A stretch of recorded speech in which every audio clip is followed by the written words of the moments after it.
जे हीन आहे ते आहेच. मग ते कोणाच्याही करणीने का असे ना दूर झाल्याशी मतलब. आणि मला असं वाटतं आपण एकदा स्वतःलाही आरशात पाहावं. शिवाय राव बहादुरांची बाजू केसरीतून मांडायलाच हवी. मला हे पटत नाही. राव बहादूर रानडेंची बाजू तुम्हाला केसरीमधून घेता येणार नाही.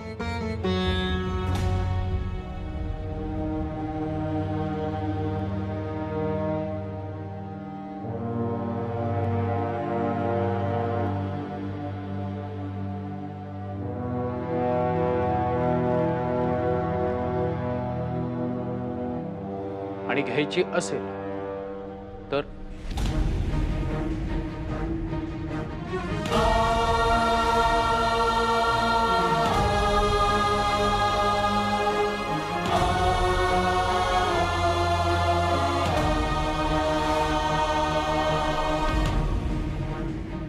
केसरी सुरू करताना मजकूर काहीही असो तो सगळ्यांच्या संमतीनेच छापला जाईल असा ठराव केला होता आपण.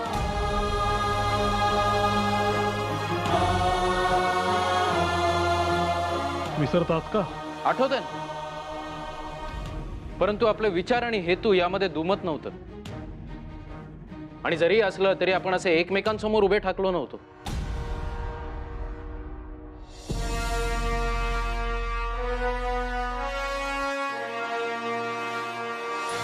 आभेरकर,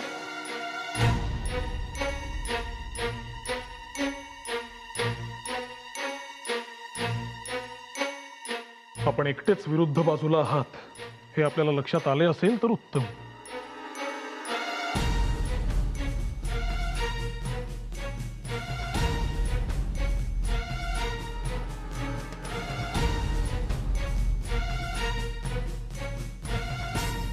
याचा अर्थ केसरीतला माझा हक्क संपलाय असं मी समजायचं.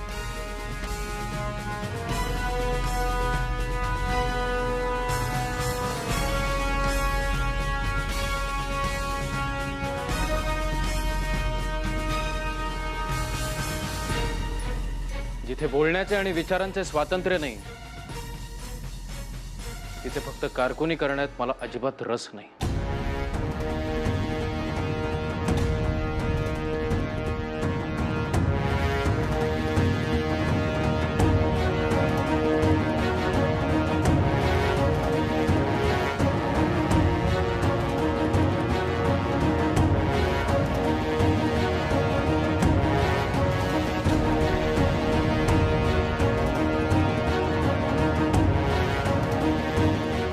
एक मार्ग आहे.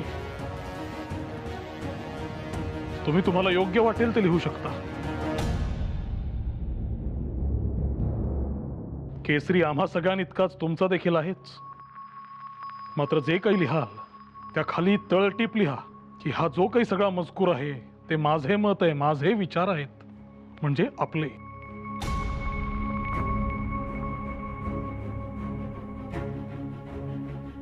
केसरी त्याच्याशी सहमत असेलच असे नाही.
अहो ऐकते का?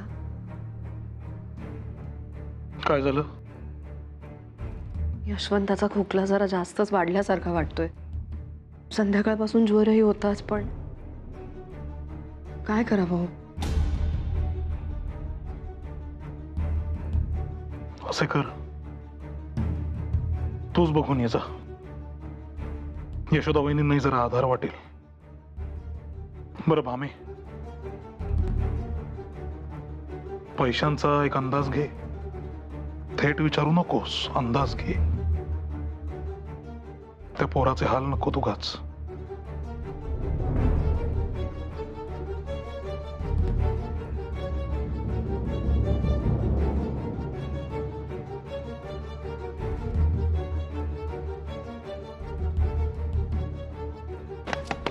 वहिनी, यशोदा वहिनी, भाऊजी.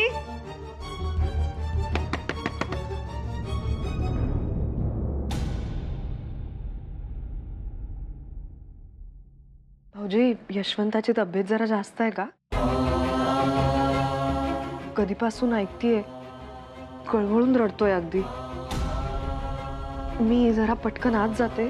ज्वर वाढला असेल तर काढा करून आणते, म्हणजे उतार लवकर पडेल.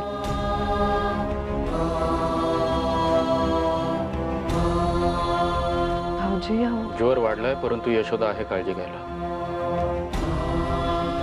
आणि पाण्यात पडल्यावर माणूस पोहायला शिकतो. तीही काळजी घ्यायला शिकेल. काही मदत लागली तर आम्ही स्वतःहून येऊ तुमच्याकडे. अहो, असं काय बोलताय? लहान मुलाचा आजारपण म्हणजे आईच्या जीवाला घोर. आणि तुम्ही एकटे किती आणि काय काय करणार आहात? काही औषधांसाठी सध्या पैसे नाही आहेत आमच्याकडे. ते आले की घेऊ.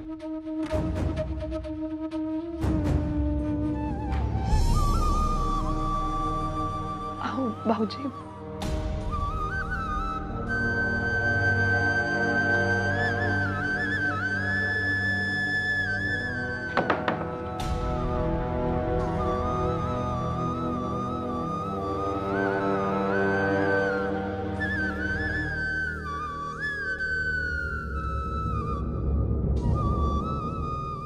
काय ग, इतक्यातच आलीस? कसं आहे बाळ? औषध पाणी झालंय का? आणखी जरा वेळ थांबायचं, जरा वहिनींना आधार वाटला असता. मला आताच जाऊ दिलं नाही. हो, आज जाऊ दिलं नाही का? म्हणजे भाऊजी दारात वाट अडवल्यासारखे उभे होते. का बरं? आता मला काय ठाऊक. भाऊजींचं वागणं मला फार विचित्र वाटले. आणि ते समोर असताना त्यांना बाजूला सारून मी आज जाणार तरी कशी?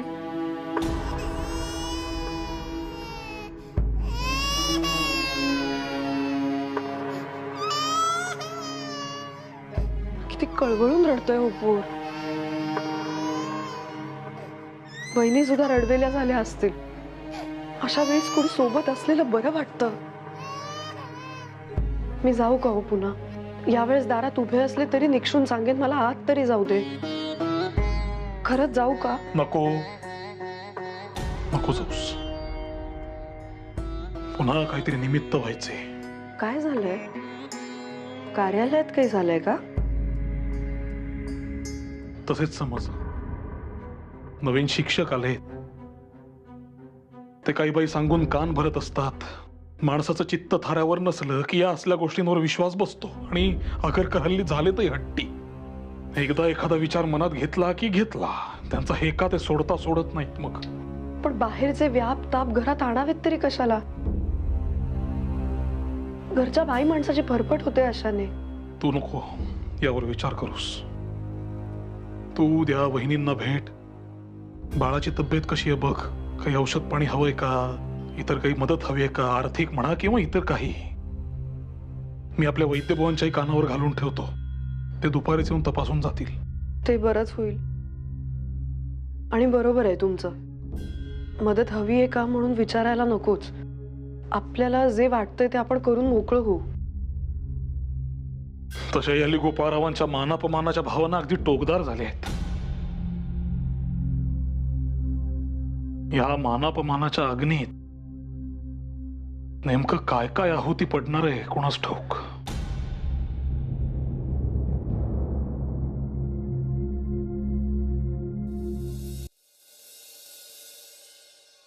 अहो आगरकर, काल परीक्षेसंबंधित सर्व सभासदांना एक परिपत्रक पाठवलं होतं. तुमच्या टेबलावर पण ठेवलं होतं, मिळालं का? हो मिळालं ना, परंतु माझ्या काही सूचना आहेत. अर्थात तुम्ही सुपरिटेंडंट आहात त्यामुळे तुम्ही कराल ते खरं, परंतु माझ्या सूचनांचा एकदा विचार करावा असं मला वाटतं. कारण यामध्ये विद्यार्थ्यांचं भविष्य पण आलंय. हा काही 20-25 रुपयांच्या हिशोबाचा खेळ नव्हे ना. इकडे तिकडे झाला तरी चालेल. म्हणजे पहा, विचार करा. बोला ना, काय सूचना आहेत? नाही, माझं मत मांडण्याआधी माझे विचार ग्राह्य धरले जातील का नाही याची खात्री करून घ्यायला हवी ना मला. कसं आहे गोळे, तुम्ही टिळकांचे पाठीराखे, त्यामुळे माझे विचार पसंत पडतीलच असं नाही ना. हो गोपाळराव, मी कधी असं केलंय का? काही क्षुल्लक कुरबुरे असतील त्या बाजूला ठेवा, परंतु मी कधी पंक्तीभेद केलाय का? शिवाय हे संस्थेच्या भल्यासाठी असेल तर कोण का आडकाठी घेईल? बोला ना तुम्ही, बोला. ठीक आहे. मागील 2 वर्षांचा निकाल पाहता आपले विद्यार्थी गणितात सातत्याने अनुत्तीर्ण होतात. असं नाही, मी कधी बारकाईने लक्ष घातलं नाही, पण आता तुम्ही म्हणताय तर मी सवडीने लक्ष देतो. वाटलंच मला, म्हणून तुमचं हे कामही अर्ध केलंय मी.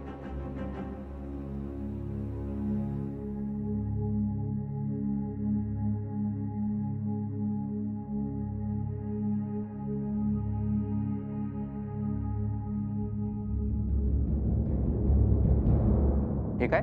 हे गेल्या काही वर्षातील विद्यार्थ्यांचे विविध विषयांवरचे रिपोर्ट्स आहेत. यात गणित पण आहे.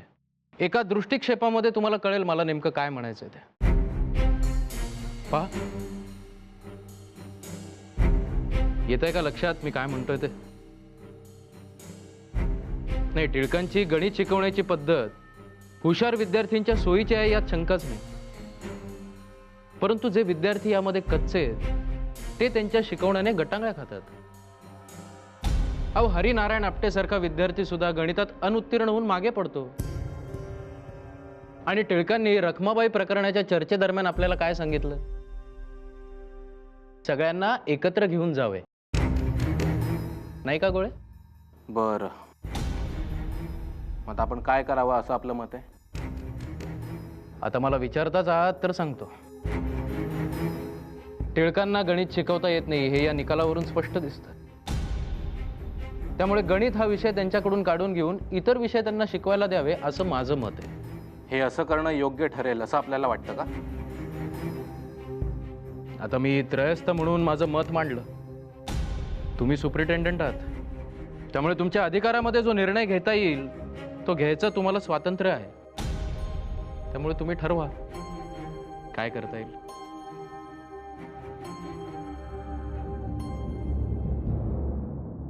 आपल्या चुलत्यांच्या घरी देवकार्य असल्या कारणाने आपण कार्यालयात आला नाही. मग ही कागदपत्रे तुमची स्वाक्षरी हवी होती म्हणून मीच घेऊन आलो. मग तुम्ही कशाला तसदी घेतली? दीनानाथच्या हाती पाठवायचे होते. हा ना, कुठे करायच्यात स्वाक्षऱ्या? आणि मागे बर,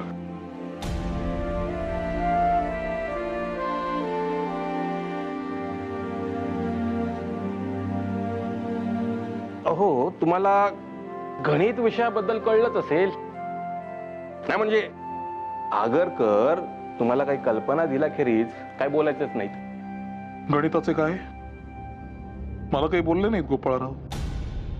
बरं, आणि प्रत्येक लहान सहान बाब आम्ही एकमेकांशी बोलतोच असे काही नाही. बरं नाही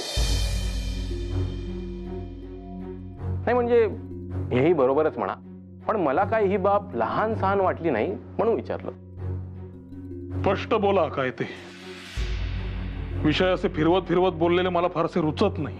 आगरकरांनी अशी सूचना केली आहे की न्यू इंग्लिश स्कूलची मुलं गणितात कच्ची आहेत, मागे आहेत. त्यात आक्षेप घेण्यासारखे काय? गणित हा विषयच पुरेसा दुर्बोध आहे. तो प्रत्येकाला जमेलच असं काही नाही. हो, पण शिक्षकांचे कार्यच ना की दुर्बोध विषय सुबोध करणं, नाही का? म्हणजे हे असंच असायला हवं ना. एखाद्या विषयातले गम्य नाही म्हणूनच तर विद्यार्थी शिक्षकांकडे तो विषय शिकून घेतात, नाही का? गणिताचं असं आहे बुवा, ज्याला जमतो तो शिकतो, ज्याला जमत नाही तो गटांगळा खातो. अहो, आपल्याला सगळ्यांना सोबत घेऊन जायला हवं, नाही का? असे आगरकरच म्हणत होते. एक गोष्ट ध्यानात ठेवा, ज्या विषयात आपल्याला गम्य नाही त्यात आपण आपले मत देऊ नये. गणित विषयातले काहीही न समजणारे तो विषय शिकवणाऱ्या बाबत मुळीच टिप्पणी करू नये. प्रत्येकाने आपले नेमस्त काम चोख करावे म्हणजे झालं. काय हो, आपण सुपरिटेंडंट आहात, त्यामुळे आपल्या अधिकारात येणाऱ्या गोष्टींवर आपण निर्णय घ्यायला स्वतंत्र आहात. हो, आपण आणि आगरकर म्हणायला परस्परांच्या विरोधात बोलतात, पण दोघांच्या विचारांची धार मात्र सारखी. दोघेही अगदी तंतोतंत सारखं बोललात. आता झाले असे, तुम्हा दोघांच्या धारदार विचारांच्या कात्रीत माझी मान अडकली ना.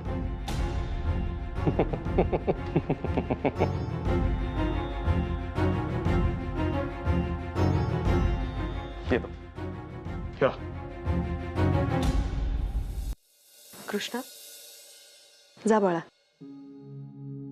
यशोदा काकूला हे चाटण नेऊन दे. हा, तिला म्हणावं आईने सांगितलंय बाळाला दर 1 तासाने हे चाटण चाटवायचं. कळलं? बुगू बुगू नकोय नुसतं. काय सांगशील? आईने सांगितलंय बाळाला दर 1 तासाने चाटण चाटवायचं.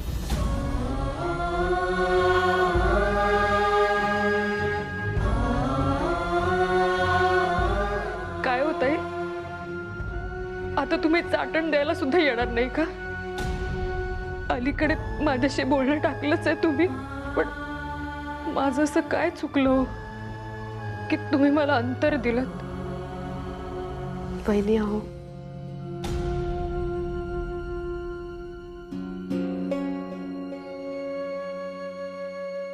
काय बोलताय हे?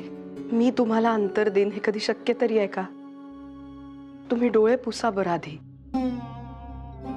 मी स्वप्नात सुद्धा असा विचार करू शकणार नाही. डोळे पुसा पाहू.